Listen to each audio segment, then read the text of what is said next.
Speaker. I'm very proud to be here tonight and speak in this very important debate as chair of the Canada-Ukraine Parliamentary Friendship Group. We are very special partners, Canada and Ukraine, and over 20 years we worked very hard together. Canada has been mentioned many times as home to 1.2 million Canadians of Ukrainian heritage, and that includes my own mother-in-law, Mr. Speaker. And in 2011, we celebrated over the 120th anniversary of the first Ukrainian-Canadian settlement in Canada. We're very proud of that achievement. We're very proud of what the Ukrainian Canadians have produced and have contributed to our history and to Canada, Mr. Speaker. And recently in this House, we commemorated the 80th anniversary of the Holodomor, one of the worst, most heinous genocides, the murder of millions by famine by Joseph Stalin and a Soviet communist totalitarian state in 32 and 33. However, Mr. Speaker, on December 2nd, 1991, Canada became the first Western nation to recognize Ukraine's independence from the Soviet Union. And since then, Mr. Speaker, we've invested $410 million of official assistance in Ukraine. And we're still providing $20 million a year in technical assistance to advance democracy and the rule of law. We've drawn bilateral roadmaps, and we continue on with free trade negotiations. Mr. Speaker, Canada is very engaged with Ukraine. We will not disengage with Ukraine because it's very important that we maintain that engagement to be able to influence the events within Ukraine. In fact, last year, Mr. Speaker, we sent over 500 election observers to Ukraine, the most ever. I was part of that, as were a few members of this House that participated in that. And in fact, we are also sending over 25 election observers later this week. I will be one of those, Mr. Speaker, to go over and monitor those rerun elections. Mr. Speaker, Ukrainians are rejecting their Soviet past and instead want to embrace Western ideals of freedom, democracy, human rights, the rule of law, and balanced justice. That's what the people in the Maidan are trying to say. They're fighting for their futures. They're fighting for hope. They're fighting for freedom and democracy, Mr. Speaker. The people of Ukraine only want what people everywhere want. They want their kids to go to school. They want their kids to get a good education. They want their kids to have a great opportunity for jobs and a future and prosperity. And there's no reason, Mr. Speaker, that the nation of Ukraine cannot be one of the great nations of Europe today. Ukraine has the size. It has the potential to grow food. It has been the breadbasket of Europe. It has minerals. It has enough energy to be able to create its own wealth, Mr. Speaker. It just needs the opportunity to do that and to be able to catch up with its neighbors. It wants a vibrant civil society. For example, Ukraine's neighbors, like Poland, for example, which is Ukraine's best friend in the world right now. I commend the Poles for everything that they have done for Ukraine. I commend Mr. Cox and Mr. Kwasniewski for their multiple and repeated visits to Ukraine on behalf of the EU and pulling Ukraine towards the EU and to Europe. I commend all the work that the EU has done. I commend the work that Sweden has done as well in being able to help Ukraine move that way. Mr. Speaker, we have engaged Ukraine on many, many levels, including free trade negotiations, and we hope to resume those free trade negotiations because Ukraine has the capacity to be a great nation, and we would very much like to see them achieve that and see them become a partner of Canada. Mr. Speaker, that's why events in Ukraine are so tragic. This agreement, this EU association agreement that has been rejected, is the same agreement that has been provided, as I said, to Poland, to Estonia, to Lithuania, and others in the mid-90s.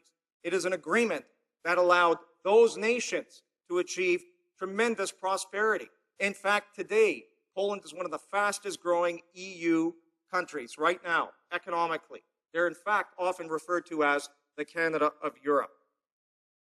They've tried very hard to assist Ukraine in being able to sign this deal and come over. Our Ukrainian interns, many of us have had Canada-Ukraine Parliamentary Program interns that have worked for us over the many years. I have had 3 since I've been a member of the House of Commons. And these kids are bright, they're smart, they're talented, they're ambitious, and they want opportunity. And they want to do it in their home country, Mr. Speaker. They want to go home and they want to lead. These kids don't want to leave for other nations in Europe. they want to go home to Europe, and they want to stand up, and they want to contribute to the prosperity of their nation, in the bosom of their families, in their towns. That's what they want. That's what those protests in the Maidan are about. Freedom, hope, future. That's what they're looking forward to, Mr. Speaker. It's Russia that is making this an us or them proposition. It's Mr. Putin that is unfairly leveraging Ukraine and the hold he has on Ukraine right now with Gazprom and other trade levers that he is pulling. There is no reason why Ukraine cannot trade with the European Union and trade with Russia. There is absolutely no reason why this has to be an us or a them proposition. Ukraine should be able to have the freedom to choose who it trades with around the world, to make trade arrangements with the TPP, perhaps, in the future, or other trade blocs, or other trade partners for its mutual benefit. That strengthens the economy. That strengthens jobs. That allows people to prosper. That allows a nation to develop itself in a democratic, free, and fair way. There's absolutely no reason that Ukraine should be put in a corner where they have to choose one or the other. It's not fair, it's not necessary, and in fact, it's a form of blackmail. And it's unacceptable. However, Ukraine has a long way to go. For example, in justice. Selective justice is unacceptable. Yulia Tymoshenko is still in jail. And there's no reason for that. Part of the deal with the EU was that she might be pardoned or at the very least sent to Germany for medical treatment, which she should be. She's in very bad medical condition with her back. I call on Mr. Yanukovych to show that clemency and allow Mrs. Tymoshenko to travel to Germany for the badly needed medical treatment that she needs. And the member for Oscana mentioned earlier that he just got a tweet about security forces moving into the square in Kiev. This is something that is very disturbing, Mr. Speaker, because I'd like Mr. Yanukovych to know that the world is watching. The world is watching because these people in the square, all they want, freedom, democracy, human rights, rule of law, balanced justice, freedom, and an economy that they can rely on, Mr. Speaker. And this is not happening to them. And if there is further violence in the Maidan, Mr. Speaker, Canada is watching. Europe is watching. The United States is watching. All the world is watching. And this will fall at the feet of Mr. Yanukovych if there is tragedy at the Maidan because of any orders he or his government gave to harm any of those protesters. If there is further bloodshed, Mr. Speaker, it's on his hands. And we are watching, and the world will hold him accountable. Mr. Speaker, I had an opportunity when the parliamentary speaker from Ukraine was here 2 weeks ago, Mr. Rybak, and his parliamentary delegation. Leading the Canada-Ukraine Parliamentary Friendship Group, we told them that they were wrong to reject the EU association deal. This was the wrong course of action for them. It was the wrong course of action. And some of the Party of Regions members, Mr. Speaker, outlined to me the deal that they have with Gazprom. Well, Mr. Speaker, my reply to them was, then what is the matter with you? If you're prepared to sign a deal with a country that is siphoning billions of dollars out of the Ukrainian economy, denying the people of Ukraine the economic prosperity that they need, why would you sign an agreement with people like that? Mr. Putin can have one word to Gazprom and they could realign that gas deal, Mr. Speaker, and that's not happening. They're just being leveraged and put in the corner where they have to choose one or the other. Mr. Speaker, what is happening to Ukraine is wrong. Canada's watching. Canada will remain engaged with Ukraine. Canada will stand with our Ukrainian diaspora here in Canada, Mr. Speaker, to make sure that Ukraine does follow the path to freedom and democracy, and Canada, all Canadians, and all members of this House, Mr. Speaker, are unified in standing with the the Ukrainian people. Thank you. Questions and comments? The Honourable Member for Parkvale High Park. Thank you, Mr. Speaker. And I'd like to thank the member for his comments and thank you for his leadership on the Canada-Ukraine Parliamentary Friendship Committee. I know another member had mentioned this in the House, but I've been looking at the BBC website, and as we are having this debate in the House, they're reporting that hundreds of police have moved on a large protest camp in the center of the Ukrainian capital. That would be the Maidan Square. And I know that Ukrainians in Canada have been very, very concerned about the use of force and not the government there not allowing the right to democratic protest and the right of free speech of people being able to gather in this public square. And there's great concern about the use of force and breaking up these demonstrations and putting undue pressure on those demonstrators gathered in the Maidan Square. There were a number of students that were arrested earlier, and serious concern about their treatment. And so I asked the member, is the government sending an urgent message, or can we send an urgent message given these recent events, especially this evening as we're having this debate, that the government refrain from trying to remove the peaceful protesters and that they stop any undue force so that people's rights to free assembly and free speech are respected, which ought to be a basic right as we celebrate the 65th anniversary of the Universal Declaration of Human Rights. Thank you. Honourable member for Etobicoke Centre. Thank you, Mr. Speaker. And I'd like to thank the honourable member for Parkdale High Park for her role as the vice chair in the Canada-Ukraine Parliamentary Friendship Group, because we've had a wonderful working relationship and cooperation for our diasporas when there are ridings together and across Canada. And I do thank her for that question, because I know that the Ukrainian government is listening right now, Mr. Speaker, to what is being said in this House, and the fact that Canada supports the tenets of free speech and freedom of assembly. And we're very concerned about any violence that would happen to any of the protesters in the Maidan, because our Foreign Affairs Minister was just recently in Ukraine, just a number of days ago, and he's already laid his concerns out there. We continue to remain engaged with not only diaspora, but the government of Ukraine on a daily basis, and Canada's views on any injury or any bloodshed in the Maidan are well known to the Ukrainian government. And Mr. Speaker, if there are, as I said in my speech, if there's any harm coming to any of those protesters, the blood will be on Mr. Yanukovych's hands.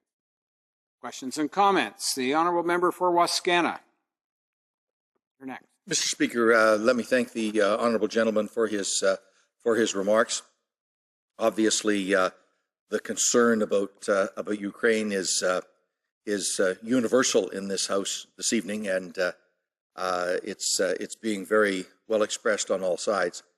I wonder if the honourable member could advise the House on the state of communications between Canada and a number of our allies. I'm thinking in Europe, the countries other than Ukraine, in the United States, in other parts of the world, where we share this common interest and this common concern about the deterioration of events in Ukraine. How well are we communicating with our allies and potential allies? And do we have the capacity, perhaps under Canadian leadership, to pull together a group of like-minded countries who will develop a specific action plan for what we can do to have a very real impact on the behavior of President Yanukovych? He seems to be able to act with impunity, to sort of thumb his nose at world opinion. It is important that the message be driven home to him in a way that doesn't damage the Ukrainian people or the economy of Ukraine, but driven home to him directly, that this behavior is unacceptable, the world is watching, and there will be consequences if, for example, there is bloodshed or violence in the Maidan. The honourable member for Etobicoke Centre. Thank you, Mr. Speaker, and I thank the honourable member for his question.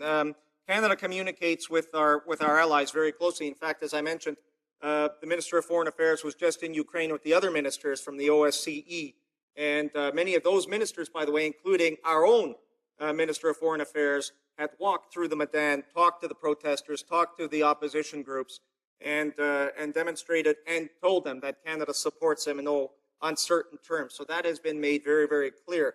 Also, communications from here. What is said in this House tonight will be in that square in minutes. And I would like to assure the honourable member of that. We can't, of course, tell you what other nations are going to do. Canada can only tell you what we're going to do, but we do cooperate with all of our allies. We do suggest courses of action to all of our allies, and Canada will be watching very, very closely and not only communicating what we think to the Ukrainian government, but Mr. Yanukovych, I believe, is starting to feel the world pressure because as this mounts, all eyes are now on him, and he will be responsible with what happens with Ukraine, whether he allows the freedom and democracy to flourish and the economy to flourish. That'll be up to Mr. Yanukovych. However, if he continues to drift towards authoritarian rule, Mr. Speaker, I think on the world stage, it will be woe be to him. Thank you, Mr. Speaker. Honourable Parliamentary Secretary to the Minister of National Defence. Thank you, Mr. Chair, and I want to thank my friend from Etobicoke Centre for his leadership on the Canada-Ukraine Friendship Group and also for his great interest and advocacy that he's shown for Ukraine over the last number of years. I can tell you, Mr. Chair, that what's happening over in Ukraine is very disheartening to all of us. Peaceful protesters should be allowed to be on the streets. They should be allowed to let their opinions be known. And I was wondering if the chair, the member from Etobicoke Centre, would be so kind to talk about the efforts that our foreign minister has taken, who recently was in Kiev for the OSCE meetings of ministers, and just talk to the fact that we stand in solidarity with the people of Ukraine, and also how this plays back in his own riding of Etobicoke Centre with the Ukrainian diaspora in Toronto and across Canada for that matter. The honourable member for Etobicoke Centre. Well, thank you, Mr. Speaker, and I'd like to thank the Parliamentary Secretary for his question and for his leadership with his bill in 2008, recognizing the Holodomor as a genocide. Canada was the first nation to do that, and I thank him for his work and his efforts on that. Our Canadian-Ukrainian diaspora is the strongest Ukrainian diaspora anywhere in the world. It is the best organized. It is the best administered. It is the best educated, and it is the one best positioned to educate on Ukraine and the issues that are going on there. As many of the members from this House have benefited from, including their briefing note that they sent along this evening, that I think all of us have read by this point, which is very insightful, very detailed. And I thank them for preserving the memories of, for providing all those details of what is currently going on, but also the League of Ukrainian Canadians, who has preserved much of the history of the former Ukraine through a lot of their work. So in our diaspora and in Canada, the Ukrainian community is highly mobilized and highly vocalized on this. Many have gone over there. Our Foreign Affairs Minister has recently been there with the President of the Ukrainian Canadian Congress, and I'd like to congratulate him on his recent re-election for his third term at the Ukrainian Canadian Congress. And together they were in Ukraine. And our minister, Mr. Speaker, as everybody will know, is not a shy man. He was very clear and unequivocal in talking to his counterparts in Ukraine as to what Canada's views about their situation in Ukraine is today, and in fact communicating what the views of the Ukrainian diaspora here is in Ukraine. And Mr. Speaker, both have tremendous influence, and we will continue to engage with Ukraine with that level of intensity. Thank you, Mr. Speaker.